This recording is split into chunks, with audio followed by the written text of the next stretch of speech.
Afternoon all. देखिए, जो आपका जेएन का सिलेबस है उसमें जो राजस्थान का जो पार्ट है सिलेबस के अंदर, उसमें अपने पास दो मेजर टॉपिक दिए गए हैं।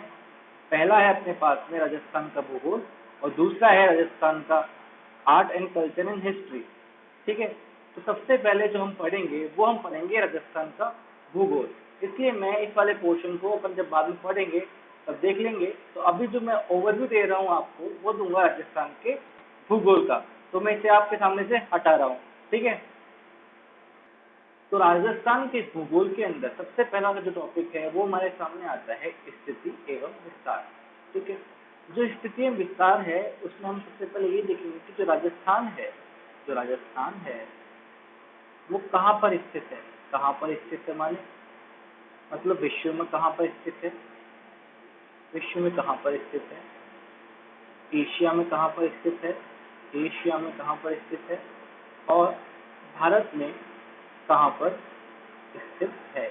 इस तरह से हम स्थिति एवं विस्तार के बारे में जानेंगे और साथ ही जानेंगे कि जो राजस्थान की जो अक्षांशीय स्थिति है वो क्या है, देशांतरीय स्थिति है, देशांतरीय जो स्थिति है वह क्या है। इन दोनों के बारे में हम चर्चा करेंगे और साथ ही ये बताएंगे कि राजस्थान जो है वो किन किन राज्यों के साथ में, किन किन जो भारत के अन्य राज्य है किन किन राज्यों के साथ में क्या करता है, सीमा का क्या करता है, साझा करता है, सीमा साझा करता है। इस तरह से हम इन चीजों के बारे में स्थिति एवं विस्तार में पढ़ेंगे। दूसरा टॉपिक है वो आपके पास है मुख्य भौतिक विभाग। मुख्य भौतिक विभाग से तात्पर्य ये है कि राजस्थान में जो भौतिक स्वरूप है उनके बारे में हम अध्ययन करेंगे। तो उनको मेजरली चार पार्टों में बांटा गया है। पहला है मरुस्थलीय प्रदेश, दूसरा है हमारे पास में अरावली पर्वतीय प्रदेश, तीसरा है हमारे पास में मैदानी प्रदेश और चौथा है हमारे पास में पठारी प्रदेश। तो इनके भी क्या है, सब डिवीजन है। जैसे मरुस्थलीय प्रदेश के दो भागों में बांटा गया है, शुष्कतम मरुस्थल, शुष्कतम को अपन इंग्लिश में एरिड बोलते हैं, और दूसरा है अर्ध शुष्क मरुस्थल, इसको अपन इंग्लिश में बोलते हैं सेमी एरिड। ठीक है, तो इस तरह से आगे भी इनको भी बांटा गया है। फर्दर जो अरावली पर्वतीय वाला है इसको तीन भागों में बांटा गया है, मैदानी प्रदेश को बांटा गया है और पठारी प्रदेश को भी इस तरह से बांटा गया है। ठीक है, तो तीसरा जो टॉपिक रहेगा वो अपने पास रहेगा अपवाह तंत्र। अपवाह तंत्र में जो नदियां हैं राजस्थान के अंदर, जो नदियां हैं उनके बारे में हम बस अध्ययन करेंगे कि कौन सी नदी कितनी लंबी है, कहाँ से निकलती है, किस नदी में जाके मिलती है, किस किस डिस्ट्रिक्ट में निकलती है, ये सब अपन क्या करते हैं इसके अंदर अध्ययन करेंगे। जो जलवायु वाला टॉपिक है इसके अंदर जो राजस्थान की जो जलवायु है उसके बारे में चर्चा करेंगे और अपन ये देखेंगे कि सबसे ज्यादा गर्म स्थान कौन सा है, सबसे ज्यादा ठंडा स्थान कौन सा है, गर्म जिला कौन सा है, ठंडा जिला कौन सा है और वहाँ की क्या क्या विशेषताएं हैं वो सब हम जलवायु में पढ़ लेंगे। जो पांचवा हमारा टॉपिक रहेगा वो होगा मृदा। मृदा के अंदर हम ये देखेंगे कि राजस्थान में कितनी प्रकार की मृदा है और कहाँ कहाँ मिलती है, कौन कौन से डिस्ट्रिक्ट में कौन कौन सी मृदाएं मिल जाती है, तो उनके बारे में हम मृदा के अंदर अध्ययन करेंगे। सातवां आठवां टॉपिक हम एक साथ पढ़ेंगे क्योंकि ये बहुत इंपॉर्टेंट भी है, प्राकृतिक वनस्पति एवं वन्य एवं वन्य जीव संरक्षण। प्राकृतिक वनस्पति, इनके अंदर हम यह अध्ययन करेंगे कि राजस्थान में कौन कौन से पेड़ हैं, उनका साइंटिफिक नाम क्या है और उनका उपयोग क्या क्या होता है, उनके बारे में अध्ययन करेंगे। कितने प्रतिशत वन है उनके बारे में जानेंगे, किस किस प्रकार के वन मिलते हैं उनके बारे में हम पढ़ेंगे, और कौन कौन से हमारे अंदर राष्ट्रीय उद्यान, वन्य जीव संरक्षण के लिए अतहत अपने पास वन्य जीव अभ्यारण्य, ये सबों के बारे में हम क्या करेंगे, अध्ययन करेंगे। पर्यावरणीय पारिस्थितिकी के मुद्दे, देखिए अपन इसको सबसे लास्ट में पढ़ेंगे, ये करंट से जोड़ते हुए मैं आपको लास्ट में पढ़ा दूंगा।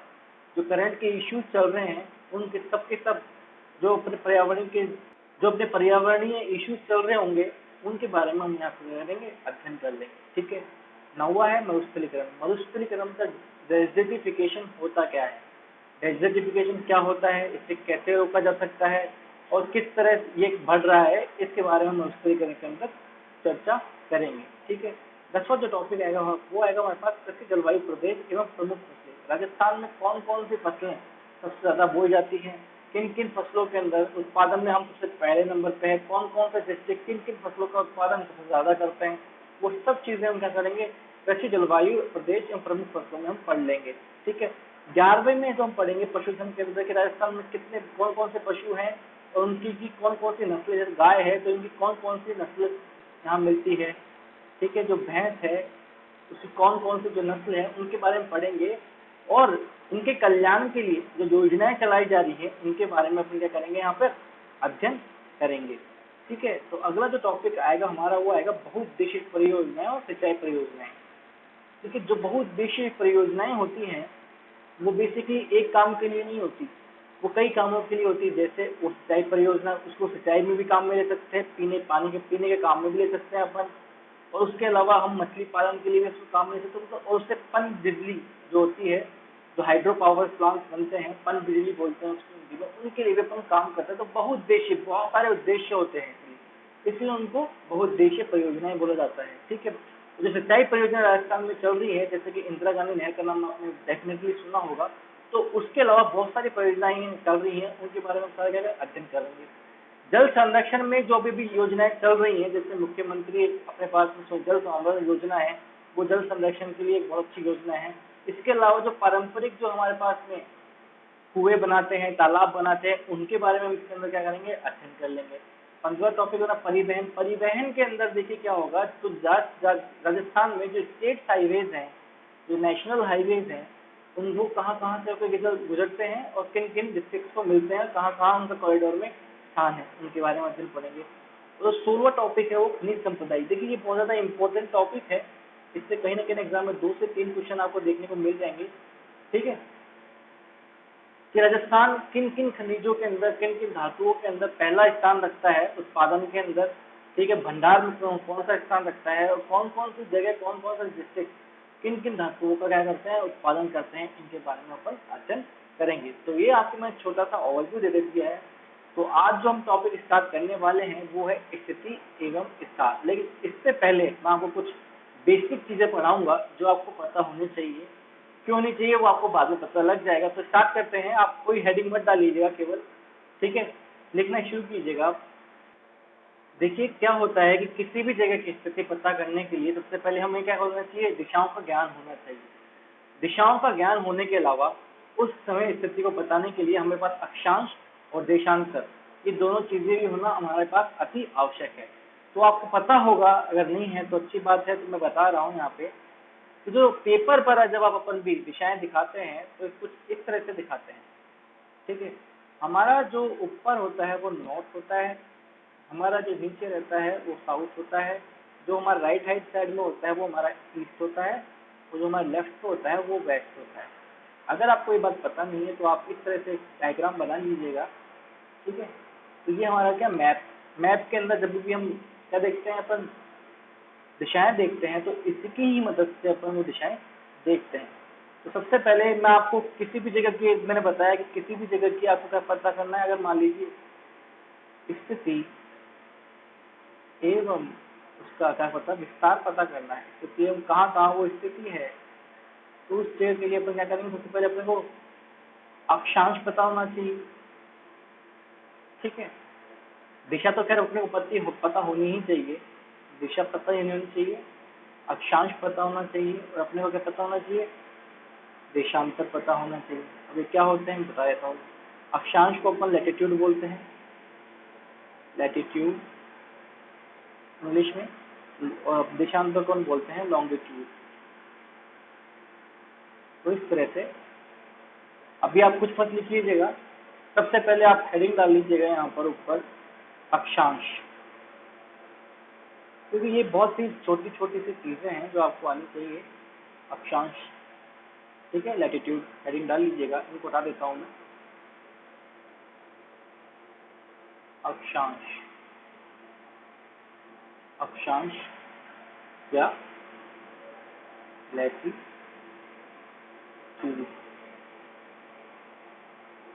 ठीक है, तो अक्षांश क्या होते हैं और ये किस तरह से हमें प्रभावित करते हैं, या फिर हमारे जो जलवायु है उसको प्रभावित करते हैं, क्षेत्र को प्रभावित करते हैं, तो उसके बारे में हम देखेंगे। ठीक है, देखिए जो सबसे पहले आप ये मान लीजिए, ये अपनी क्या पूरी क्या पृथ्वी है। ठीक है, पृथ्वी पर एक विषुवतीय वृत्त है जिसको अपन इक्वेटोरियल बोलते हैं, इक्वेटर, इसे इक्वेटोरियल बोल दीजिए, इसको बोल देंगे अपन हिंदी में विषुवत वृत्त या रेखा। ठीक है, ठीक है, तो आपको ये विषुवत रेखा पता लग गई होगी कि ये जो विषुवत रेखा है ये क्या करती है, पृथ्वी को दो बराबर भागों में क्या करती है, विभाजित करती है, या क्या करती है, ग्लोब को दो बराबर भागों में विभाजित करती है। विषुवत रेखा या आप इसको बोल सकते हैं इक्वेटर, इक्वेटर बोलते हैं इसको इंग्लिश में, इक्वेटर। ये क्या करती है, ग्लोब को या पृथ्वी को दो बराबर भागों में विभाजित करती है। तो बराबर भागों में विभाजित करेगी तो कुछ इस तरह से हमको देखने को मिलेगा। ठीक है, दो बराबर भागों में विभाजित कर देती है और ये 0 डिग्री है अपने पास। ठीक है, तो दो बराबर भागों में विभाजित करने के बाद जो ऊपर वाला गोला है, जो या फिर अपने आपको बताया था इस तरह से N S P और Z, ऊपर वाला गोला है इसको अपन बोलते हैं क्या, उत्तरी गोलार्ध, उत्तरी गोलार्ध। ठीक है, जो दक्षिण वाला हिस्सा है उसको अपन नेचुरली क्या बोलेंगे, दक्षिणी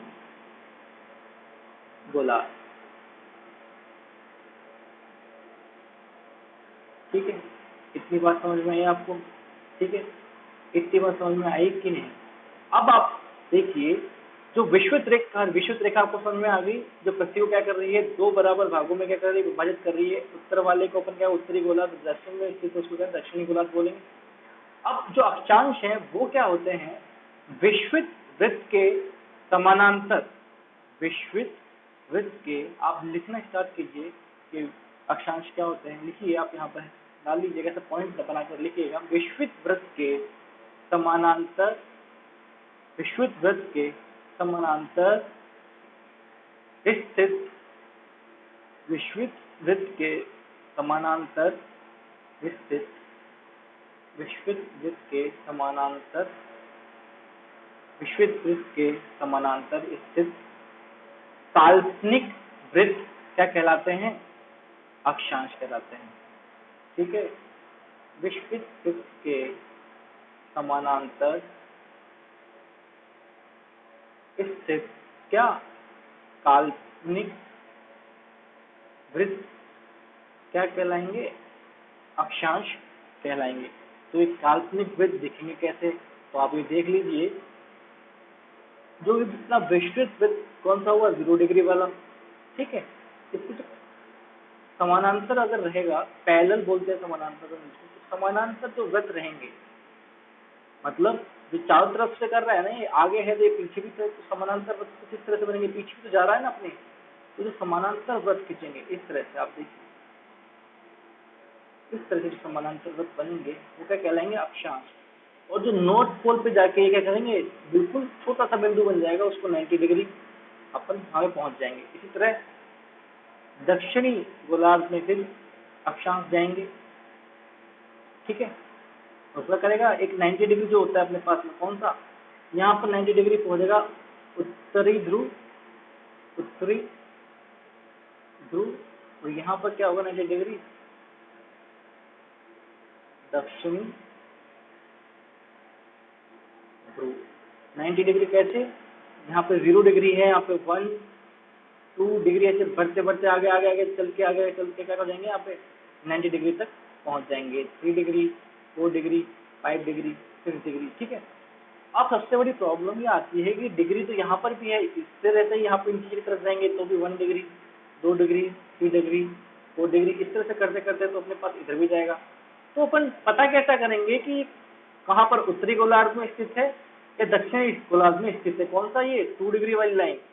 तो हम पता इस तरह से कर सकते हैं कि जो उत्तरी गोलार्ध में स्थित है उनके आगे हम यूज में लेंगे n, और जो दक्षिणी गोलार्ध है उनके आगे यूज में लेंगे s। ठीक है, n for north, s for south. ठीक है, मान लीजिए यहाँ पर अपने पास में 23 डिग्री की जो लाइन है उसके आगे अगर मुझे पता करना है कि 23 डिग्री कहाँ पर, तो कहूँगा नॉर्थ में। तो मतलब इसका मतलब क्या होगा, उत्तरी गोलार्ध में क्या 23 डिग्री स्थित है। वैसे मैं अगर बोलूंगा कि 23 डिग्री साउथ, तो इसका मतलब क्या करेगा, मेरे पास दक्षिणी गोलार्ध में क्या है 23 डिग्री स्थित है। तो आपको पता लग गया कि नॉर्थ और साउथ क्यों लगा जाते हैं, ताकि हमें पता लग जाता है कि वो डिग्री जो है, जो स्थान है, वो कहाँ पर है, उत्तरी गोलार्ध में है या दक्षिणी गोलार्ध में है। इतना आपको पता लग गया। अगर आप इसको एक बार आप उतार लीजिए, फिर आगे की बात हम आगे चर्चा करेंगे। ठीक है, उतारिए इसको एक बार, आप इसको उतार लीजिए। तो समझ में आ गया आपको किस तरह से ये नॉर्थ में जा रहे हैं, कि ऊपर नॉर्थ में बढ़ रहे हैं, तो इसलिए अपन ने क्या हिंदी में लिया नॉर्थ, हिंदी में अपन लेते हैं इसके लिए उत्तरी उत्तरी अक्षांश।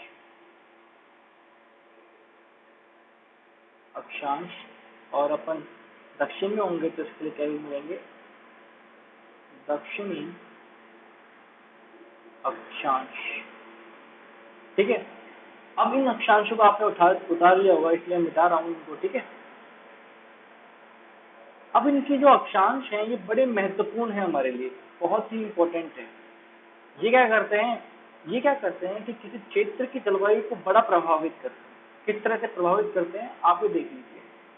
जो इनकी स्थिति होती है बड़ी प्रभावित करती है। देखिए अब आप ये आप देख लीजिए, पूरा का पूरा अपने आप में उतार लिया, ये वापस बनाइएगा डायग्राम। ये पूरी की पूरी इसमें क्या पृथ्वी है, थोड़ा गोल नहीं बनी, इस तरह से आप ये बनाइएगा। ये अपनी क्या पूरी की पूरी पृथ्वी है, अपन पढ़ रहे हैं अक्षांश। ठीक है, तो पूरी की पूरी पृथ्वी है, अपने को पता है। इसको क्या इक्वेटर ने क्या किया है, 0 डिग्री इक्वेटर में क्या किया है, इसने दो भागों बराबर भागों में बांटा है। यहाँ पर अपने को पता है कि 90 डिग्री अपने पास में क्या है, नॉर्थ पर क्या है, उत्तरी ध्रुव, और यहाँ पर 90 डिग्री साउथ में अपने पास क्या है, दक्षिणी ध्रुव। ठीक है, अब जो अपने पास में अक्षांश है, यहाँ पर ऊपर ये उत्तरी गोलार्ध होगा, ये दक्षिणी गोलार्ध होगा। इतना आपको समझ में आ ही गया। अब इस अक्षांश जो है उनमें कुछ इंपॉर्टेंट लाइन्स हैं, इंपॉर्टेंट रेखाएं हैं, उनको हम ठीक से देख लेंगे एक बार। ये भी बहुत महत्वपूर्ण है। उनको क्यों रखा गया है उसका रीजन मैं आपको थोड़ी देर बाद बताऊंगा। जैसे उनकी आपको लाइन बता देता हूँ कि अपन को पृथ्वी को इस तरह से क्यों विभाजित किया गया है। 23.5 डिग्री नॉर्थ पर हमारे पास जो रेखा स्थित है उसको हम बोलते हैं कर्क रेखा। कर्क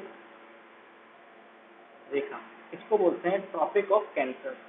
ठीक है, आप देख लीजिए ट्रॉपिक ऑफ कैंसर, कर्क रेखा। और जो 23.5 डिग्री इसमें स्थित अपने पास में 23.5 डिग्री साउथ में स्थित है, उसको अपन बात बोलते हैं मकर रेखा। मकर रेखा, इंग्लिश में इसको बोलते हैं ट्रॉपिक ऑफ कैप्रिकॉर्न। ठीक है, मकर रेखा।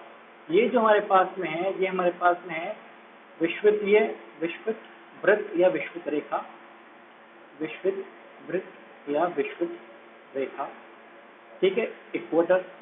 आपको ये तीन चीज समझ में आ गई। जब और आगे बढ़ते हैं अक्षांश पे आगे, तो 66.5 डिग्री 66.5 डिग्री नॉर्थ, इसके पास में जो हमें जो वृत्त मिलेगा या फिर रेखा मिलेगी उसको अपन बोलते हैं आर्कटिक वृत्त। अब एक बार लिख लीजिएगा, फिर मैं आपको बताऊंगा इसका रीजन क्या था। तो 66.5 डिग्री अपने पास में यहाँ पर साउथ में है, इसको बोलते हैं अपन अंटार्कटिक वृत्त। अंटार्कटिक वृत्त। ठीक है, समझ में आ गया आपको इतना। अभी क्यों हुआ है अब आप ये देखिए। एक्चुअल में है क्या अपने पास में इसका रीजन कि पृथ्वी को इन अक्षांशों के हिसाब से, अक्षांश जो हैं इनके हिसाब से कुछ भागों में विभाजित किया गया। कारण कि वहाँ की जो वनस्पति थी, वहाँ की जलवायु थी, वो अलग अलग मिलती थी। अब इसका रीजन क्या है आप ये देख लीजिए। जो अपना सूरज है, सन, ये अपना सन है, सन। जो सन होता है वो क्या है कि इक्वेटर से 23.5 डिग्री नॉर्थ और 23.5 डिग्री साउथ पर क्या करता है, वर्ष भर चमकता रहता है। यहीं पर इसकी क्या स्थिति चेंज होती रहती है। मतलब सूरज की रोशनी 23.5 डिग्री नॉर्थ और 23.5 डिग्री साउथ पर इनके बीच में सर्वाधिक होती है। इस तरह से होती है। मैं आपको एक छोटा सा एक चीज बता देता हूँ, इसको आप बना लीजिएगा। इसके साइड में एक छोटी सी चीज लिख लीजिएगा, इसको आप एक बार बना लें, फिर मैं बताऊंगा आगे आपको। इस तरह से आपने बना लिया, ठीक है। तो आप पहले कटिबंध भी लिख लीजिए। इस जो सूरज होता है वो क्या करता है, 23.5 डिग्री नॉर्थ से 23.5 डिग्री साउथ के बीच में क्या करता है, वर्ष भर यहीं पे चक्कर लगाता रहता है। चक्कर लगाने से सबसे ज्यादा जो प्रकाशित होता है वो ये एरिया होता है, ठीक है। इस 23.5 से लेकर 66.5 डिग्री पर क्या करना पड़ता है, सूरज को, जो सूरज की जो किरणें हैं, जो पृथ्वी का जो क्या है अपने पास में जो वातावरण है, उसको क्या ज्यादा ट्रेवल करना पड़ता है उस वायुमंडल के अंदर, उस वातावरण के अंदर। अब जो ज्यादा ट्रेवल करती हैं तो ये क्या कहते हैं, इनकी इंटेंसिटी क्या हो जाती है, लो हो जाती है।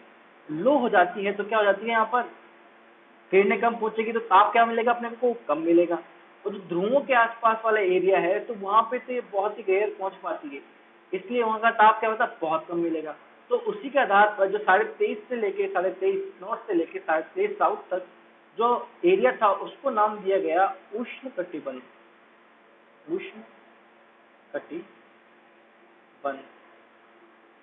बंध। और जो 23.5 से 66.5 का बीच में एरिया था उसको दिया शीतोष्ण कटिबंध। और 66.5 से लेकर 90 के बीच में दिया शीत कटिबंध। सेम अपने पास में यहाँ पर उष्ण कटिबंध इधर भी होगा, उष्ण कटिबंध, तो यहाँ पर सेम शीतोष्ण कटिबंध और फिर यहाँ पर सेम शीत कटिबंध। अब ये उत्तर में स्थित है इसलिए क्या बोल देंगे अपन, उत्तरी शीत कटिबंध। और इस उत्तर में है तो उत्तरी शीतोष्ण कटिबंध, और अगर उत्तर में है तो इसका बोलेंगे उत्तरी उष्ण कटिबंध। सेम यहाँ पर क्या जाएगा, दक्षिणी उष्ण कटिबंध, क्योंकि दक्षिणी गोलार्ध में स्थित है, आपको पता है। दक्षिणी शीतोष्ण कटिबंध और दक्षिणी शीत कटिबंध। इस तरह से आप पूरा एक मैप बना लीजिए। फिर मैं आपको डिक्टेट करता हूँ कि जो सन की स्थिति है वो हमेशा इन दोनों के बीच में क्यों रहती है। ये अपन को निम्न भाग, इसे 3 भागों में मेजरली भागों में बांट लिया है।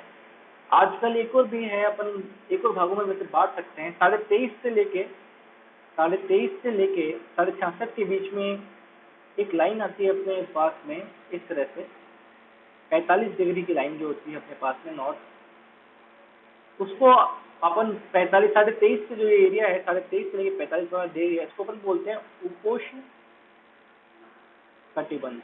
ये भी आप लिख लीजिए इस तरह डॉट लगा के, 23.5 से लेके 45 वाले जो एरिया है उसको बोलते हैं अपन उपोष्ण कटिबंध। अगर ये उत्तर में है इसलिए बोलेंगे अपने उसको उत्तरी उपोष्ण कटिबंध। और इसी तरह से 23.5 से लेके अपने पास सेम जहाँ पर है वह 45 डिग्री साउथ तक, 45 डिग्री साउथ, तो इस वाले एरिया को अपन बोलेंगे अपन क्या, वही दक्षिणी उपोष्ण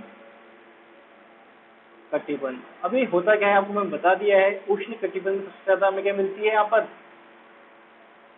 सूरज की रोशनी मिलती है, तो इसलिए यहाँ पे क्या होता है, सबसे ज्यादा इवेपोरेशन होता है, सबसे ज्यादा हीट होती है, सबसे ज्यादा बारिश मिलेगी अपने को यहाँ पर। शीतोष्ण कटिबंध में क्या होता है, सूर्य की किरणें अपने पास सीधी नहीं पहुंच पाती है, उनको वातावरण में ट्रेवल ज्यादा करना पड़ता है। आप खुद ही देख लीजिएगा, सूर्य की किरण यहाँ से आ रही है तो सीधी यहाँ पर इस जगह पहुंचने में बिल्कुल सीधा आ रहा है, लेकिन यहाँ पर पहुंचने में उनको ट्रेवल करना पड़ेगा इस तरह से कुछ, ठीक है, तो उसको टाइम लगेगा। तो यहाँ पे न तो ठंडी रहती है न गर्मी रहती है। शीतोष्ण कटिबंध में क्या होता है, न तो ठंड न अपने पास क्या मिलेगी अपने को, गर्मी। और शीत कटिबंध में सूर्य की जो अपने पास किरणें होती है वो लगभग कभी कभी न के बराबर ही पहुंच पाती है, कभी बहुत रेयर पहुंच पाती है, इसलिए वहाँ पे क्या होता है अपने पास टेम्परेचर हमेशा लो रहता है, इसलिए उसको शीत कटिबंध अपन बोलते हैं। आपने पूरा उतार लिया। तब मैं आपको जो सन के साथ में जो अपना पृथ्वी कैसे घूर्णन करती है और कैसे अपने पास कर्क रेखा और मकर रेखा के बीच में ही रहती है, मैं आपको एक बार वो समझा देता हूँ। ठीक है, उतार लिया आपने, जल्दी जल्दी उतार लीजिए इसको।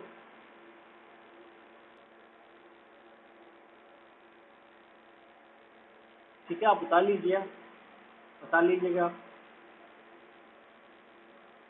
ठीक है, अब इसको मैं हटा रहा हूँ।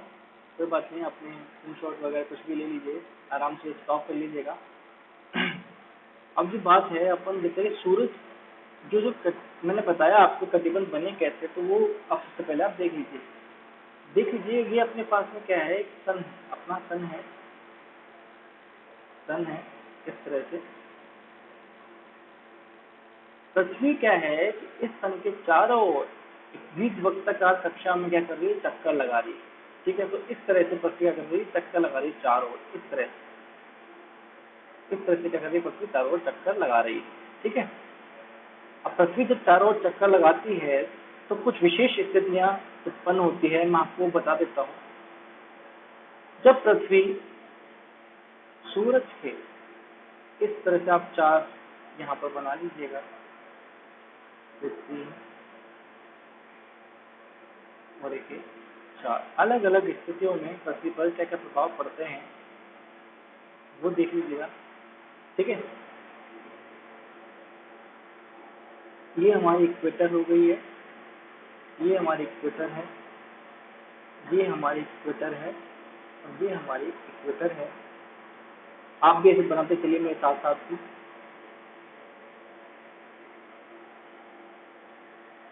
जो ये हमारे पास ये लाइन है, ये हमारी कर्क रेखा, ये हमारी कर्क रेखा, ये हमारी कर्क रेखा ट्रॉपिक ऑफ कैंसर, ये हमारी कर्क रेखा। ठीक है, ये हमारी हो गई मकर रेखा। ये क्या आपको इसलिए बना रहा हूँ जैसे आपके बहुत इजी समझ में आ जाएगा। मकर, ये अपने पास मकर रेखा, इतना आपको समझ में आ गया। ठीक है,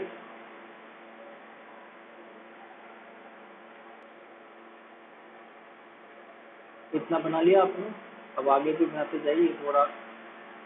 ठीक है, तो ये अपने पास जो है रेखा उसको बोलते हैं अपन कौन सा, इक्वेटर। ठीक है, तो इसको बोलते हैं अपन हिंदी में विषुवत। ये अपने पास रेखा है, इसको अपन बोलेंगे कर्क रेखा। ठीक है, और ये अपने पास में रेखा है वो है अपने पास मकर रेखा। हम आपको सब बार बार यहाँ नहीं लिखूंगा क्योंकि आपको पता लग गया है, इसलिए मैंने अलग अलग कलर करके बनाया ताकि आपको पहचान जाएगी। जो कर्क रेखा है, जो सन है, वो जो 22 दिसंबर, जो मेरे पास एक डेट है 22 दिसंबर को, क्या मकर रेखा के ऊपर क्या पड़ता है, सीधा पड़ता है। कौन सी रेखा को, 22 दिसंबर को। अब आप मुझे एक चीज बताइए, जब सन मकर रेखा के ऊपर डायरेक्ट पड़ेगा तो इस वाले पूरे एरिया, ये कौन सा एरिया होगा अपने पास में, दक्षिणी गोलार्ध वाला। ये अपने को पता है कौन सा गोलार्ध है, उत्तरी गोलार्ध, क्योंकि इक्वेटर क्या करती है इनको, मैंने आपको बताया था इक्वेटर क्या करती है, दो भागों में विभाजित करती है। ये अपने पास उत्तरी गोलार्ध, ये अपने पास दक्षिण गोलार्ध। जब मकर रेखा पर सीधा चमकेगा 22 दिसंबर को, तो मकर रेखा के ऊपर जब सीधा चमकेगा तो अपने पास क्या होगा, यहाँ पे दक्षिणी जो गोलार्ध है इसके सबसे ज्यादा क्या मिलेगी अपने को, सूर्य की किरणें मिलेंगी। तो सबसे ज्यादा क्या होगा यहाँ पे, गर्म होगा। तो जो दक्षिणी गोलार्ध है, लिखिएगा आप, दक्षिणी जो गोलार्ध है अपना, दक्षिणी जो गोलार्ध है उसमें कौन सी ऋतु होगी अपने पास में, ग्रीष्म ऋतु होगी। समझ में आ गया आपको। जब सन 22 दिसंबर को मकर रेखा के ऊपर सीधा चमकेगा, क्योंकि जब पृथ्वी घूमती है तो कहीं ना कहीं सन अपना क्या ऊपर नीचे होता रहता है। तो दक्षिणी गोलार्ध में क्या रहेगा अपने पास में, मकर रेखा के ऊपर जब सीधा चमकेगा तो दक्षिणी गोलार्ध में ग्रीष्म ऋतु। तो ऑब्वियसली उत्तरी गोलार्ध के अंदर क्या होगी, किरणें नहीं पहुंचेंगी, तिरछी पहुंचेंगी। तो उत्तरी गोलार्ध में अपने पास क्या रहेगी, उत्तरी गोलार्ध में अपने पास क्या रहेगी, शीत ऋतु, शीत ऋतु, क्योंकि वहां पर क्या होगी, किरणें कम पहुंचेगी, यहाँ पर किरणें अपनी मैक्सिमम पहुंचेगी। इसी तरह से जब हम आगे चलेंगे तो आपको यहाँ पे दिखेगा कि जब 23 सितंबर होगा तब जो सन की किरणें होंगी 23 सितंबर को, 23 सितंबर को सूरज की किरणें किसके ऊपर सीधी पड़ेंगी अपने पास में, विषुवत के ऊपर, विषुवत वृत्त या इक्वेटर के ऊपर क्या पड़ेंगी, सीधी पड़ेंगी। तो क्या होगा इससे कि दोनों को क्या होगा, बराबर, यहाँ पर तो क्या होगा, जब सीधी पड़ेंगी दोनों को क्या बराबर प्रकाश मिलेगा। जब अपने को दोनों को बराबर प्रकाश मिलेगा तो जो उत्तरी गोलार्ध है, उत्तरी जो गोलार्ध है, उत्तरी जो गोलार्ध है उसमें क्या होगी, शरद ऋतु शुरू हो जाएगी। शरद ऋतु। शरद ऋतु क्यों शुरू हो जाएगी? और दक्षिणी जो अपने पास में जो गोलार्ध रहेगा, दक्षिणी जो अपने पास में गोलार्ध इस तरह से रहेगा, दक्षिणी गोलार्ध के अंदर अपने पास में कौन से रहेगी? तो बसंत ऋतु शुरू हो जाएगी, बसंत। ठीक है, ऐसे ही अपने पास जो सन क्या होगा अपने पास में 21 मार्च को फिर से क्या करेगा? ये 21 मार्च को विश्वत के ऊपर क्या पड़ेगा? सीधा पड़ेगा। विश्वत वृत्त के ऊपर जब सीधी प्रकाश की किरणें पड़ेंगी तो जस्ट इसका उल्टा हो जाएगा। उल्टे का मतलब क्या है कि जो उत्तरी गोलार्ध है उसमें क्या होगा? अपने पास में बसंत शुरू होगी, और जो दक्षिणी गोलार्ध है उसके अंदर अपने पास में क्या हो गई? शरद ऋतु शुरू होगी। इसी तरह से जब सन की किरणें कर्क रेखा पर पड़ेगी, कब? 21 जून को जब कर्क रेखा पर सीधी पड़ेगी तब क्या होगा? अपने पास में उत्तरी गोलार्ध में क्या होगी? गर्मी। तो नहीं आ रहा है आपको? नहीं आ रहा है, ठीक है। और दक्षिणी गोलार्ध में क्या होगी अपने पास? सर्दी। ठीक है, शरद ऋतु को अपन इंग्लिश में बोलते हैं ऑटमन, बसंत ऋतु को बोलते हैं अपन स्प्रिंग। बाकी गर्मी सर्दी का आपको पता है विंटर समर। तो कुछ तरह से आप इस तरह समझ लीजिए कि 21 मार्च से आपने बना लिया। अब एक बार और फाइनलाइज कर देता हूँ जिससे आपको थोड़ा कंफ्यूजन ना हो। 21 मार्च से स्टार्ट करिएगा यहाँ से। इस तरह से अपन 21 मार्च से जून सितंबर दिसंबर तक जाएंगे, फिर वापस लौट कर अपन पाएंगे यहाँ पर ही आएंगे। ठीक है, 21 मार्च को जब सन क्या होगा? 21 मार्च को जब सन इक्वेटोरियल पर सीधा चमकेगा, मतलब विषुवत वृत्त पर सीधा चमकेगा, तब क्या होगा? उत्तरी गोलार्ध के अंदर, क्योंकि सबको समान प्रकाश मिलेगा, तो उत्तरी गोलार्ध के अंदर क्या होगी? बसंत ऋतु होगी, और दक्षिणी गोलार्ध में क्या होगी? शरद ऋतु होगी। मतलब सर्दियां आने को होंगी, और बसंत का मतलब है कि गर्मियां आने को होंगी। 21 मार्च के बाद जैसे ही हम आगे बढ़े, इस तरह से आगे देखिए तो सूरज क्या होता है? उत्तरायण होना स्टार्ट हो जाता है। उत्तरायण से तात्पर्य क्या है? ये उत्तर में जाएगा, नॉर्थ में खिसकेगा। नॉर्थ में किसी तो क्या 21 जून को जब ये कर्क रेखा के ऊपर सीधा चमकेगा, ये क्या है अपने पास में? कर्क रेखा। जब ये कर्क रेखा के ऊपर सीधा चमकेगा तो उत्तरी गोलार्ध को क्या होगा? अत्यधिक क्या होगा? अपने पास में प्रकाश मिलेगा। तो इसके उत्तरी गोलार्ध में क्या होगी? अपने पास गर्मी, और दक्षिणी गोलार्ध में सूर्य किरणें पहुंच नहीं पाएंगी, तो उसमें तिरछी पहुंचेंगी, तो उसको गर्मी। दक्षिणी गोलार्ध में क्या होगा? अपने पास में सर्दी। जैसे ही आगे बढ़े 21 जून से जब हम बढ़ेंगे 21 सितंबर की ओर बढ़ेंगे, यहाँ पर 21 सितंबर आगे बढ़ रहे हैं। अब सूर्य क्या होगा? दक्षिणायन स्टार्ट हो जाएगा यहाँ से। इस दक्षिणायन होगा तो जब ये विषुवत वृत्त पर 23 सितंबर को पहुंचेगा तो फिर क्या होगा? हमारे पास उत्तर में सर्दियां जाएंगी, गर्मियां जाएंगी, और दक्षिण में क्या होंगे? गर्मियां आएंगी। तो ठीक है, तो उत्तरी गोलार्ध में क्या होगी? शरद ऋतु होगी, और दक्षिणी गोलार्ध में क्या होगी? बसंत ऋतु स्टार्ट होगी। अब जैसे ही ये 23 सितंबर से 22 दिसंबर को जाएगा, ठीक है, तो अपने को पता है अब ये सीधा कहाँ चमकेगा? मकर रेखा के ऊपर चमकेगा। मकर रेखा के ऊपर जब चमकेगा तो अपने को क्या? दक्षिणी गोलार्ध के अंदर तो क्या ग्रीष्म ऋतु, और उत्तरी गोलार्ध में अपने पास क्या होगी? शीत ऋतु। अब फिर से वही चक्र चलेगा 22 दिसंबर से। फिर सूर्य क्या होगा? अपने पास में उत्तरायण, उत्तर दक्षिण, उत्तर दक्षिण। तो सूर्य की स्थिति कभी यूं, कभी ऊपर, कभी नीचे, इस तरह से इस तरह से इस तरह से इस तरह से चलती रहती है। तो इसको उत्तरायण बोलते हैं, और जब ये नीचे जा जाए तो इसको दक्षिणायन बोलते हैं। तो इससे क्या होते हैं कि पृथ्वी पर जो है अलग अलग क्या होता है? ऋतुएं डिसाइड होती है। ये क्या करती है? पृथ्वी परिक्रमण करती है सूर्य का। इस तरह से अपने को पता लग गया होगा आपको कि दक्षिण गोलार्ध में ऋतु वगैरह कब होते हैं। तो हमारे आप जब गर्मी देखते हैं क्योंकि हम क्या करते हैं? हम उत्तरी गोलार्ध में हैं, उत्तरी गोलार्ध में है, तो आपको क्लियर हो गया होगा कि उत्तरी गोलार्ध में 21 जून से अपने पास में गर्मी शुरू क्यों हो जाती है। क्योंकि सूर्य क्या कर देता है? 21 मार्च के बाद में क्या कर देता है? वो उत्तरायण होना स्टार्ट कर देता है। मतलब यहाँ पे इक्वेटर से ऊपर आना स्टार्ट कर देता है, तो गर्मी हमारे पास बढ़ती जाती है। सितंबर में हमें थोड़ा मौसम अच्छा लगने लग जाता है, क्योंकि रीजन क्या है कि सूर्य हमारा दक्षिणायन होना स्टार्ट हो जाता है। वो इक्वेटर पर क्या हो जाता है? विस्थापित हो जाता है। उसके बाद में हमें क्या करते हैं? गर्मी कम लगने होती है, फिर 22 दिसंबर को मकर रेखा पे चल जाता है। इस तरह से आपको ये पूरा डायग्राम बना लीजिए, ये बहुत इंपॉर्टेंट है। जब अपन जलवायु पढ़ेंगे तो अपने को इसकी चीज़ों में पता होना चाहिए। ठीक है, आपको ये चीज़ पता हो गई। आप इसको लिख लीजिए, एक बार पूरा डायग्राम बना लीजिए।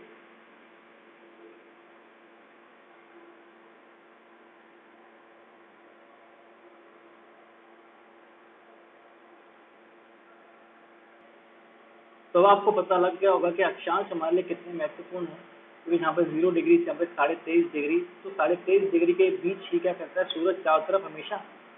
अब देखिए सबसे ज्यादा जो रोशनी मिली वो इन दोनों के बीच में ही मिली है, कर्क और मकर रेखा के बीच में। इसलिए मैं आपको यहाँ पे पूरे चीज क्लियर कर दी। अब जो दूसरी हेडिंग है वो आप डाल लीजिएगा देशांतर, इसको मैं मिटा रहा हूँ। जो दूसरी हमारे पास हेडिंग है वो आप डाल लीजिएगा देशांतर। देशांतर देशांतर ठीक है। देशांतर से पहले मैं आपको एक फोटो दिखाना चाहूंगा, ये देख लीजिए आप एक बार। ऐसे तो मैंने आपको नोट करवा दिया है, फिर भी आप इसको समझ लीजिए थोड़ा और। ये देखिए आर्कटिक सर्किल है अपने पास में कितना, 66.5 डिग्री पर। ट्रॉपिक ऑफ कैंसर 23.5 डिग्री पर अपने पास में। इक्वेटर है 0 डिग्री पर है। पृथ्वी को दो भागों में विभाजित करता है। ये ट्रॉपिक ऑफ कैप्रिकॉर्न है, इसको अपन मकर रेखा बोलते हैं, मकर रेखा।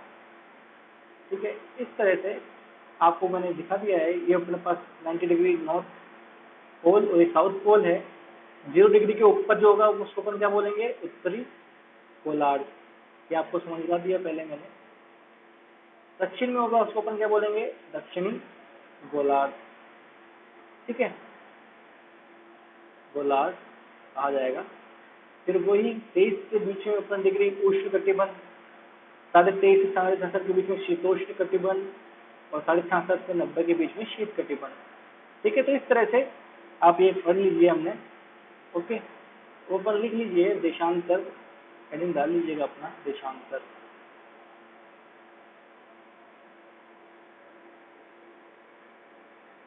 अभी देशांतर जो है ये क्या है, इसको लॉन्गिट्यूड बोलते हैं। ये बहुत छोटी छोटी सी बातें हैं, लेकिन ये बातें बहुत ही इंपॉर्टेंट है, ध्यान रखिएगा।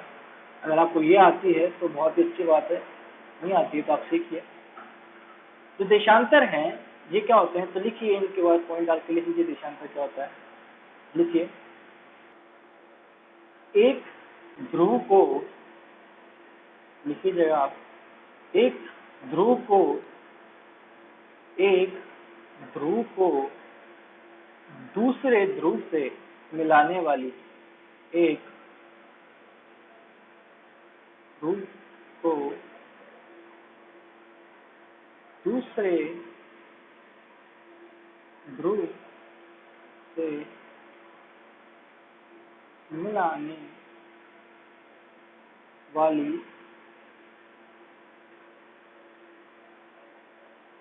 काल्पनिक,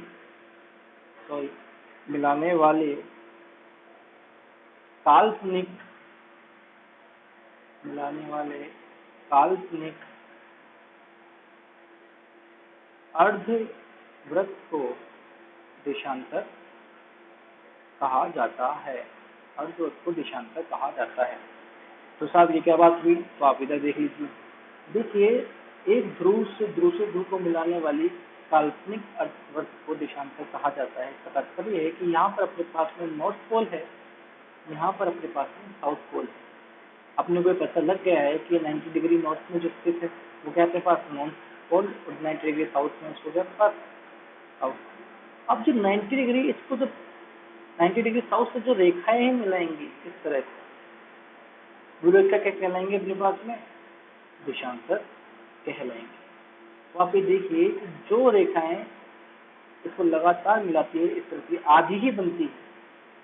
वहां पे तो अपने को पता था कि जो अक्षांश हैं वो क्या करते हैं, उसके अपने विषुवत पे पैरेलल होते हैं, समकक्ष स्थित होते हैं, बिल्कुल पैरेलल होते हैं, समानांतर स्थित होते हैं। ठीक है, समानांतर होते हैं। लेकिन जब आप ये यहाँ पर देखेंगे तो आपको देखने को मिलेगा कि जो देशांतर है, ठीक है, जो इनकी जो स्थिति है वो अक्षांशों से भिन्न है। भिन्न कैसे है, तो आपको देखने में आ रहा होगा जो देशांतर है एक ध्रुवों पर जाकर पास पास में है। तो ये ध्रुवों पर क्या है, ध्रुवों पर पास में है, मतलब एक दूसरे के नजदीक आ जाते हैं, और ध्रुव के एक बिंदु पर तो ये आपस में एक दूसरे से मिल जाते हैं। ठीक है, अब ये हमारे काम के आते हैं, तो आप लिख लीजिए, दूसरे पॉइंट पे लिख लीजिएगा यहाँ पर कि देशांतर, देखिए देशांतर ध्रुवों पर, देशांतर ध्रुवों के पास, ध्रुवों के पास, ध्रुवों के पास जाने पर, ध्रुवों, देशांतर ध्रुवों के पास जाने पर एक दूसरे के निकट, एक दूसरे के निकट मतलब पास आ जाते हैं तथा ध्रुव के एक बिंदु पर मिल जाते हैं, ध्रुव के एक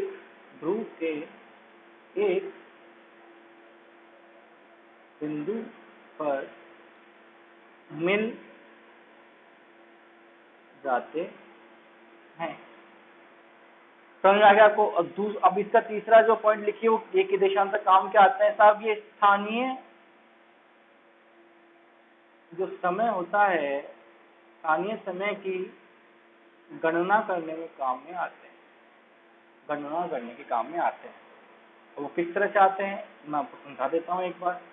ठीक है, तो देखिए ये बहुत सारे जब रेखाएं थी, अर्धवृत्त बनाए गए, तो इनको ना काउंट करना बड़ा कठिन हो गया, क्योंकि समस्या इतने सारे हैं, पृथ्वी को बराबर बराबर एक ध्रुव को दूसरे ध्रुव से मिला रहे हैं, तो बहुत सारे हो गए, तो उनको काउंट कहाँ से किया जाए, उनका कोई एक बिंदु तो बनाया जाए, वहां से उनको काउंट किया जाए।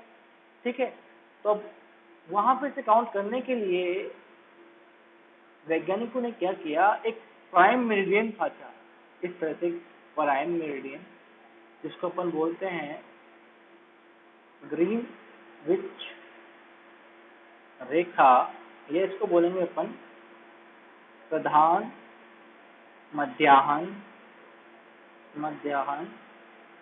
रेखा। अब मैं आपके सामने एक फोटो लेके आने वाला हूँ, इन सबको हटा देता हूँ, उससे हम क्या इजीली समझ लेंगे। ठीक है, आपके सामने आपको एक इमेज दिख रही होगी, इसके अंदर क्या देख रहे हैं हम, इसके अंदर हम देख पा रहे हैं कि हमको प्राइम मेरिडियन 0 डिग्री पर दिख रहा है। ठीक है, जो ग्रीनविच मेरिडियन है, इसको प्राइम मेरिडियन या प्रधान मध्याह्न रेखा भी बोल देते हैं हम।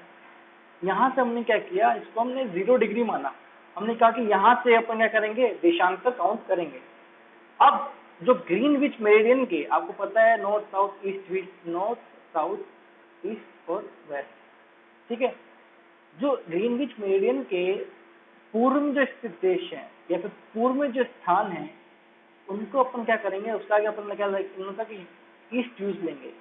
जैसे अपने प्राइम मेरिडियन के जो ईस्ट में जो स्थान है, जो अपने पास में क्या देशांतर खींचे जा रहे हैं, उनके आगे हम यूज में लेंगे। जैसे 20 डिग्री ईस्ट, इसका मतलब क्या है, अपने पास 20 डिग्री कहाँ पर ये स्थित है, ईस्ट के अंदर। कौन सा देशांतर अपना ईस्ट में है, 20 डिग्री ईस्ट देशांतर का नाम। ठीक है, और जो वेस्ट में है उनके आगे हम यूज में लेंगे वेस्ट।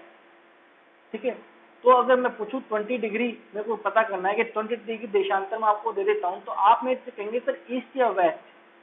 इसका मतलब क्या है कि प्राइम मेरिडियन के जो ग्रीनविच रेखा है के जो जगह है वो ईस्ट में स्थित है, तो उसके लिए ईस्ट, और जो वेस्ट में स्थित है उसके लिए वेस्ट। इससे क्या हमारे पास है, बहुत ईजी हो गया।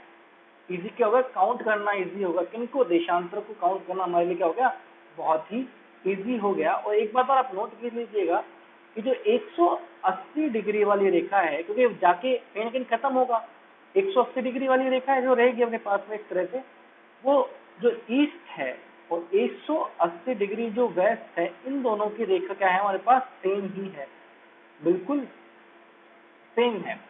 वो सेम कैसे है, तो मैं आपको एक छोटा सा मैप बना देता हूँ यहाँ पर, इस तरह से वर्ल्ड मैप। तो आपके सामने एक छोटा सा आपको वर्ल्ड मैप दिख रहा होगा, थोड़ा रफ मैप बनाया है मैंने ताकि समझा पाऊँ इजीली। ठीक है, जो ग्रीनविच रेखा है ये अपने पास इंग्लैंड है, तो यहाँ से जब होकर निकलती है तो इसके जो ईस्ट में जो है, अब ये ईस्ट कहीं ना कहीं तो खत्म हो ही रहा होगा, और ये जो वेस्ट है ये भी कहीं ना कहीं अपने पास में क्या होगा, खत्म हो ही रहा होगा। ठीक है, जो ईस्ट है वो यहाँ पर जाके खत्म हो रहा है रशिया का जो अपना पूरा लास्ट का जो बाउंड्री है वहां पर, और ये जो अलास्का वाला एरिया है ये अमेरिका का, ये पृथ्वी गोल है, इसके बाद में क्या आएगा, घूमकर यही तो आएगा। समझ में आ रहा है मेरे को, आप बात आ रहा है। तो ये जो लाइन है ये एक ही है, इसको अपन इस यहाँ पर जब काउंट करेंगे तो 180 डिग्री ईस्ट बोलेंगे, जब अपन इसको इधर देखेंगे तो अपन इसको 180 डिग्री वेस्ट बोलेंगे। आप सोच रहे होंगे कि सर इतना क्यों समझा रहे हैं, इतना सिलेबस, ये बहुत इंपॉर्टेंट है, आपके बाद में पता लग जाएगा। ठीक है, क्योंकि छोटी छोटी बातें आपको कोई नहीं सिखाएगा, आपको पता लग गया कि देशांतर क्या होते हैं। ठीक है, अभी स्थानीय समय की गणना में काम कैसे आते हैं वो और हम देख लेते हैं अभी। उससे पहले हम ये देखेंगे कि किसी जगह की जो स्थिति होती है उसको ये कैसे बताते हैं। ठीक है, तो आप उसके लिए भी आप थोड़ा आंखें खोल लीजिएगा, तो ये बहुत इंटरेस्टिंग है। अब मैं इसको आपको हटा रहा हूँ, आपने देशांतर के बारे में लिख लिया, आपने समझ भी लिया कि जो ईस्ट में स्थित होगा उसके लिए हम ये लूंगे, और 180 डिग्री वाला अपन जो बनाएंगे तो दोनों एक ही लाइन होगी, सेम लाइन होगी। ठीक है, अब हम आगे चलते हैं कि किसी जगह की स्थिति हमें कैसा पता लगेगी। ओके, अब देखिए किसी जगह की अगर हमें स्थिति पता करनी है तो हमें अक्षांश और देशांतर क्यों चाहिए, अभी बताइए। देखिएगा किस तरह से हमारी पृथ्वी है, ये हमारा इक्वेटर हुआ। ठीक है, और इसके जो पैरेलल लाइन जा रही है वो हमारे क्या हुए, अक्षांश हुए। अब डायग्राम बना लीजिएगा कुछ इस तरह से, अक्षांश समझने के लिए ये 90 डिग्री वाला हो गया, ये अपने पास में क्या हो गया यहाँ पर नीचे, ये सब सारे अक्षांश। ठीक है, इस तरह से अक्षांश, तो ये अपने पास में क्या होगा 90 डिग्री। जो देशांतर है हमारे पास में कुछ इस तरह से होंगे। देशांतर तात्पर्य क्या है, जो अपने को कहाँ मिला रही है, रेखाएं उत्तरी ध्रुव को दक्षिणी ध्रुव से मिला रही है। थोड़ा अच्छा नहीं बनाया, आप अच्छे से बना लीजिएगा, क्योंकि मेरा यहाँ पर पेन से चलता है, इतना अच्छा नहीं चलता जितना अपने कॉपी पेपर चलता है। तो इस तरह से ये रेखाएं अपने को बना लीजिए, बना लिया इतना आपने। अब देखिए, अगर मुझे कोई कहे कि यार मुझे पृथ्वी का, ये पृथ्वी है अपनी और ये अपना इक्वेटर, मुझे कोई कहे कि मुझे इस जगह पे जाना, मान लीजिए जगह है ए, या फिर अपने बोल दे देश, किसी देश में जाना है तो इसको भारत का नाम दे दिया, भारत में भी एक लोकेशन पे जाना है, इस लोकेशन को मेरे को ए नाम दे दिया, यहाँ पर पहुंचना है, तो मैं यहाँ पर कैसे पहुंचूंगा। यहाँ पर पहुंचने के लिए मुझे दोनों चीजें पता होनी चाहिए। अगर मैं कहूँ कि नहीं साहब केवल 20 डिग्री नॉर्थ में है वो जगह, तो 20 डिग्री नॉर्थ का मतलब हो गया कि 20 डिग्री नॉर्थ पूरा अक्षांश ये रेखा, तो इस पे तो बहुत सारी जगह, बहुत सारे स्थान हो सकते हैं। मुझे तो पर्टिकुलर स्थान पे जाना है, वहां पहुंचना है, तो मैं कहूंगा कि क्या चाहिए साहब, आप मुझे देशांतर भी दीजिए। ये तो क्या हो गया अपने पास में अक्षांश, तो आप मुझे क्या दीजिए, देशांतर भी दीजिए, मतलब अपने पास लॉन्गिट्यूड भी दीजिए। जब वो मुझसे कहेगा कि 20 डिग्री कहाँ पर अपने को, ईस्ट या वेस्ट, ईस्ट में पहुंचो, तो 20 डिग्री ईस्ट है तो अपने पता है इक्वेटर ये रही अपने पास में 0 डिग्री, सॉरी देशांतर वाली प्रधान मध्याह्न रहेगी अपने पास 0 डिग्री, इसके ईस्ट में जाना है, ईस्ट से 20 डिग्री। तो इस तरह से मान लीजिए मेरे पास अब ये 20 डिग्री पर है, 20 डिग्री नॉर्थ है, और ये मान लीजिए यहाँ पर ये 30 डिग्री नॉर्थ है, इसको आप 30 कर लीजिएगा कि मुझे 30 डिग्री नॉर्थ अक्षांश पर जाना है और देशांतर में 20 डिग्री ईस्ट पर, तो 10 डिग्री में आप यहाँ पर निकल चलेगा, ये मेरे पास में क्या जाएगा, यहाँ पर मेरे पास 20 डिग्री ईस्ट। तो मैं आपको बता दूँ, अब इसको मैं यहाँ पर लिखता हूँ कि मुझे कहाँ पहुँचना है, इस जगह पर, इस लोकेशन पर मुझे पहुँचना है, इस लोकेशन में पहुँचना है। तो मतलब मान लीजिए मैं यहाँ पर 10 डिग्री नॉर्थ, तो यहाँ पर 20 डिग्री नॉर्थ, तो इसको मैं क्या मान लूंगा, अपने पास प्रधान मध्याह्न जो रेखा होगी मेरे पास में कुछ इस तरह से निकल गई है, मान लीजिए वो प्रधान मध्याह्न रेखा यहाँ पर निकल गई है, इसको अपन ग्रीनविच रेखा बोलते हैं, 0 डिग्री वाली। ठीक है, तो आप ये देख लीजिए मुझे इस लोकेशन पर जाना है तो 20 डिग्री नॉर्थ, और ये अपने पास जो रेखा है इसको 10 डिग्री ईस्ट मान लीजिए और इसको 10 डिग्री वेस्ट, क्योंकि जो वेस्ट में है वो क्या होगा वेस्ट, और जो ईस्ट में उसके लिए क्या है ईस्ट, तो यहाँ पर 20 डिग्री ईस्ट। अगर मैं पूछूं कि इसकी लोकेशन क्या है इस जगह की, तो आप मुझसे क्या कहेंगे साहब, इसकी लोकेशन क्या है कि 20 डिग्री नॉर्थ, ठीक है, और अपने पास में क्या हो जाएगा फिर 20 डिग्री ईस्ट। यहाँ पर क्या है, इसकी अक्षांशीय स्थिति क्या है, अक्षांशीय स्थिति हो जाएगी इसकी 20 डिग्री नॉर्थ, और देशांतरीय स्थिति क्या हो जाएगी अपने का 20 डिग्री ईस्ट। जो सेना जब नेवी वगैरह होते हैं या फिर कोई भी क्या नाम से अपने पास जहाज वगैरह होते हैं, वो इन्हीं से ही क्या करते हैं, स्थितियों का पता लगाते हैं, क्योंकि उनके पास में वहाँ पर समुद्र में कोई मैप नहीं होता है, वहाँ पर तो केवल पानी पानी दिखता है। तो इन जगह का पता कैसे लगता है, इस तरह से लगता है कि नॉर्थ ईस्ट देशांतरीय अक्षांश, ठीक है। अब ये हमारे लिए क्यों महत्वपूर्ण है, अब आप इसको भी समझ लीजिए, क्योंकि अब जो इम्पोर्टेंट आने वाला है वो आपको बहुत इम्पोर्टेंट लगेगा। तो आप सीखिए यहाँ पर सबसे इम्पोर्टेंट बात क्या है कि अगर मैं पूछूं कि भारत की स्थिति विश्व में कहाँ पर है, तो मुझे क्या पता। तो इस तरह से आप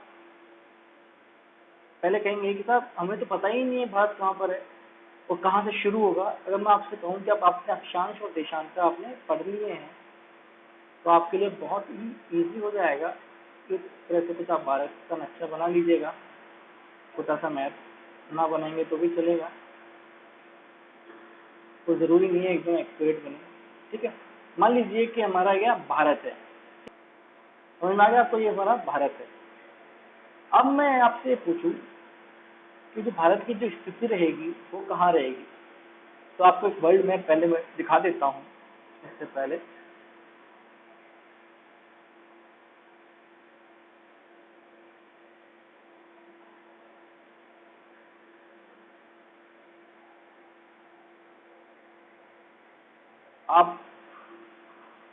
आप लोगों को ये वर्ल्ड मैप दिखाई दे रहा होगा, ठीक है। तो इसमें आपको बिल्कुल क्लियर होगा कि भारत अपना कहाँ पर स्थित है, ठीक है। वर्ल्ड मैप के अंदर आप देख रहे होंगे कि ये अपना इक्वेटर है, इक्वेटर के उत्तर की तरफ, मतलब अपने पास उत्तरी गोलार्ध में हम स्थित हैं, और प्राइम मेरिडियन के हम ईस्ट में स्थित हैं, ठीक है। तो कुछ जो लाइनें होंगी, जो अक्षांश होंगे, वो इस तरह से जा रहे होंगे हमारे देश से। तो जो उसकी स्टार्टिंग बिंदु होगा, अक्षांश का जो शुरुआती बिंदु होगा हमारे पास कन्याकुमारी में, वहां से हम क्या करेंगे, अक्षांश को काउंट करना शुरू करेंगे, और जो जम्मू कश्मीर तक जा रहा होगा, क्योंकि यहाँ पर इस तरह से अक्षांश जा रहे हैं, आपको पता है इस तरह से क्या कर रहे हैं, अक्षांश सारे के सारे जा रहे हैं। तो लास्ट वाला जो अक्षांश होगा वो हमारे देश का शुरुआती अक्षांशीय स्थिति का बिंदु और अंतिम अक्षांशीय स्थिति का बिंदु होगा। इसी प्रकार क्या होगा, हमारे पास जो देशांतरीय होगा, देशांतर कुछ इस तरह से निकल रहे होंगे, देशांतरीय जो हमारे पास जो विस्तार होगा हमारे पास, वो क्या रहेगा, हमारे पास गुजरात से लेकर अरुणाचल प्रदेश तक का जो देशांतरीय विस्तार होगा, स्टार्टिंग कहाँ से रहेगा अपने पास, गुजरात तक, गुजरात से, और अपने पास एंड कहाँ होगा, अरुणाचल प्रदेश तक। तो इनके बीच में जो देशांतरीय स्थिति रहेगी, वहाँ पूरा एरिया किसका रहेगा, अपना इंडिया का रहेगा। इतना समझ में आ गई बात। तो हम बस शुरुआत करते हैं फिर, ठीक है। आपको समझ में आ गया कि वहाँ पर अपन तो अपना जो स्टार्टिंग रहेगी वो यहाँ से रहेगी, इस पॉइंट से एंडिंग रहेगी वो अपने पास कहाँ रहेगी, जम्मू कश्मीर के एंडिंग वाले पॉइंट तक। तो अक्षांशीय जो स्टार्टिंग पॉइंट है हमारा, वो यहाँ से है, इस तरह से है, ठीक है। जो अक्षांशीय स्टार्टिंग पॉइंट है वो हमारा रहेगा 8 डिग्री 4 मिनट से कहाँ तक, 33 डिग्री 6 मिनट तक, ठीक है। अब यहाँ पे हम किसमें, कौन से गोलार्ध में स्थित है, उत्तरी गोलार्ध में स्थित है, तो यहाँ पर क्या नॉर्थ, यहाँ पर भी अपन क्या नॉर्थ। दूसरा जो हमारा रहेगा देशांतरीय स्थिति, वो यहाँ से आप ऐसे मैप बना लीजिएगा, वहाँ पर लिख लीजिएगा, गुजरात से लेके कहाँ तक अपने पास में, अरुणाचल प्रदेश तक। देशांतरीय स्थिति क्या रहेगी अपने पास, 68 डिग्री 7 मिनट से 95 डिग्री 25 मिनट। अब अपन कहाँ पर स्थित है, प्राइम मेरिडियन के ग्रीनिच रेखा के ईस्ट में, तो अपन यहाँ पे क्या रहेंगे, हिंदी में लिखेंगे तो अपन इसको लिखेंगे उत्तरी अक्षांश, और यहाँ पर अपन इसको क्या लिखेंगे, पूर्वी देशांतर। इतना आपको समझ में आ गया होगा। अब इस तरह से इसमें हमारे पास क्या राजस्थान स्थित है, कुछ हमारा राजस्थान इस तरह से दिखता है। मैं आपको बड़ा करके यहाँ पे दिखा देता हूँ, और हमारा राजस्थान की बारी भी आएगी कि राजस्थान के भी तो रहेंगे ना। तो इस तरह से हमारा कुछ राजस्थान दिखता है, तो इसी के अंदर राजस्थान रहेगा हमारा, क्योंकि जो हमारे देश की स्थिति रहेगी अक्षांशीय और देशांतरीय, उसी के अंदर हमारा राजस्थान रहेगा। तो अक्षांश जो है इसका इस तरह से स्टार्ट होगा 23 डिग्री 3 मिनट से 30 डिग्री 12 मिनट तक, ठीक है। और यहाँ से जो देशांतरीय विस्तार रहेगा इसका 69 डिग्री 30 मिनट से 78 डिग्री 17 मिनट, ठीक है।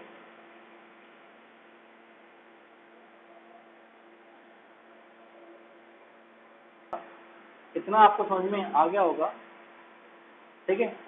तो अपन इसके आगे क्या यूज में लेंगे, यहाँ पर अपन उत्तर में स्थित अक्षांश हैं, तो इसके लिए क्या यूज में लेंगे अपन, नॉर्थ। सिंपल, क्योंकि अपन क्या है नॉर्थ में स्थित है इक्वेटर के, और अपने देश में ही है, अभी 8/4 से स्टार्ट हो गया था, अब 23 वाला है अपना, इसका ही होगा इस तरह से। देशांतर के लिए अपन क्या लेंगे, ईस्ट। सिंपल, आपको समझ में आ गया होगा। अब कहाँ से लेके कहाँ तक है मैं आपको बता देता हूँ कि बोरकुंड जो है हमारा बोरकुंड गांव है बांसवाड़ा का, वहां से लेके कोना गांव जो है हमारा, कोना गांव है यहाँ पे हमारा, श्री गंगानगर में स्थित है, ये श्री गंगानगर में स्थित है, वहां पर इस तरह से हमारा क्या करेगा चलेगा। दूसरा क्या है हमारे पास, ये जो हमारे पास में है, ये कटरा गांव हमने सुना, और कटरा जो गांव है हमारे पास, ये है जैसलमेर। जैसलमेर से शुरू होता है यहाँ के जो देशांतरी स्टार हमारा, कहाँ तक चलेगा, यहाँ पे तिलाना गांव है धौलपुर के अंदर, तिलाना गांव है कहाँ पर, धौलपुर में, वहां तक ये स्थित है, ठीक है। ये आपको मैं बाद में बता दूंगा, लेकिन आपको बता देता हूँ अगर यहाँ पे बात चली है तो। समझ में आ गई मेरी बात आपको, तो ये कितना इजी सा है। अब देखिए आपको कितना मजा आ रहा होगा कि आपको पता लग गया। तो इस तरह से क्या करके ये आगे क्या अक्षांश हो जाएंगे अपने पास, आगे जाते जाते जाते जाते जाते जाते इसी तरह से क्या यहाँ पे देशांतर हो जाएंगे। तो आपको ये पूरा पता लग गया है कि अब अक्षांश और देशांतर क्या होते हैं, ठीक है। अब हम थोड़ा आगे बढ़ते हैं इससे। अब हम आपको बताते हैं कि अब आप डाल लीजिए राजस्थान, अब आप टॉपिक डाल सकते हैं। टॉपिक डालने से पहले मैं आपको छोटा सा चीज और बता देता हूँ, वो भी थोड़ा इम्पोर्टेंट है, ठीक है।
तो यहाँ पर आप देख सकते हैं राजस्थान है अपने पास में, इसका नॉर्थ पोल हो गया अपने पास में यहाँ पर, और साउथ पोल अपने पास में होगा यहाँ पर, ठीक है। तो जो अपना ईस्ट का जो एक्सट्रीम ईस्ट है वो अपनी यहाँ पर है, इस जगह पर एक्सट्रीम ईस्ट, सॉरी वेस्ट, तो यहाँ पर एक्सट्रीम जो अपने पास वेस्ट है तो यहाँ पर है, जो एक्सट्रीम ईस्ट है वो यहाँ पर इस जगह पर स्थित है अपने पास ईस्ट, ठीक है। तो इस हिसाब से आप देखिए इस तरह से काल्पनिक अपन जब देखा कैसे हैं, 4 भागों में इसको डिवाइड करेंगे तो जो अपने राजस्थान की और जो इंडिया की जो स्थिति दिखेगी वो कुछ आपको यहाँ पर दिखेगी। तो ये भाग रहेगा आप नॉर्थ ईस्ट, मतलब उत्तर पूर्व। तो आप यहाँ पे पॉइंट करके लिखिएगा विश्व में राजस्थान, विश्व में राजस्थान की स्थिति, तो आपको नाम मिलेगा अपन उत्तर पूर्व में देखने को मिलेगी आपको, ठीक है। और अच्छी बात है उत्तर पूर्व नॉर्थ ईस्ट में ही है अपन, देखिए आप। अब दूसरा आप यहाँ पर लिखेंगे अपन एशिया में कहाँ पर मिलेगी, आप वो भी देख लीजिए एक बार। जो एशिया में जो स्थिति है राजस्थान की वो कुछ इस प्रकार है, जो नॉर्थ पॉइंट अपना रहेगा वो रशिया वाला इलाका इस तरह से यहाँ पर नॉर्थ रहेगा, ठीक है, नॉर्थ। मिडिल ईस्ट वाला यह पूरा इलाका अपने पास ईस्ट तक वेस्ट चल जाएगा, यहाँ पर अपना पूरा वेस्ट चल जाएगा, क्योंकि आपको पता है कि अपने क्या होता है, नॉर्थ, साउथ, ईस्ट और वेस्ट। ठीक है, तो वेस्ट चल जाएगा।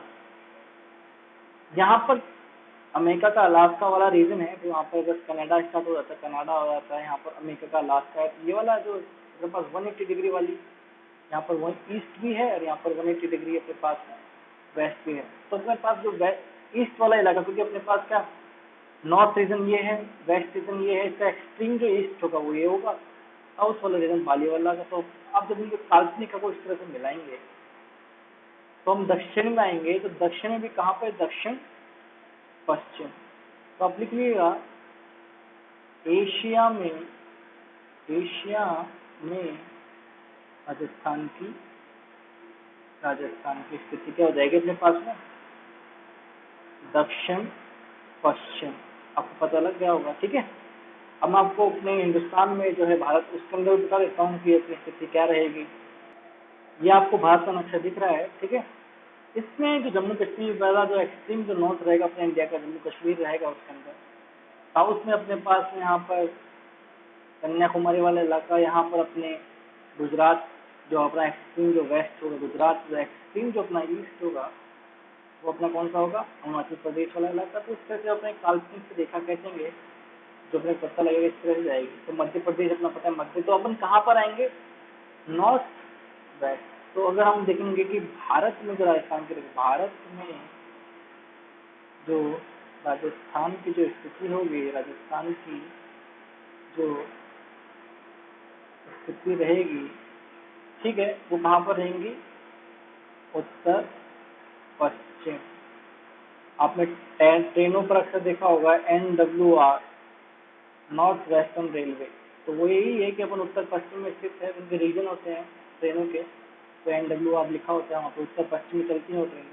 ठीक है, तो इस तरह से आज का लेक्चर हम यहीं समाप्त करते हैं। अब अपन कल मिलेंगे, कल अपन देखेंगे कि राजस्थान के जितने भी जो अक्षांश स्थिति है कैसे है, राजस्थान के भौतिक स्वरूप वगैरह कैसे किस तरह से मिलते हैं, कौन कौन से सीमाएं बनाता है, अंतर्राष्ट्रीय सीमाएं कितनी बनाता है, इनके बारे में अपन कल अध्ययन करेंगे। ठीक है, बहुत बहुत थैंक यू, बाय।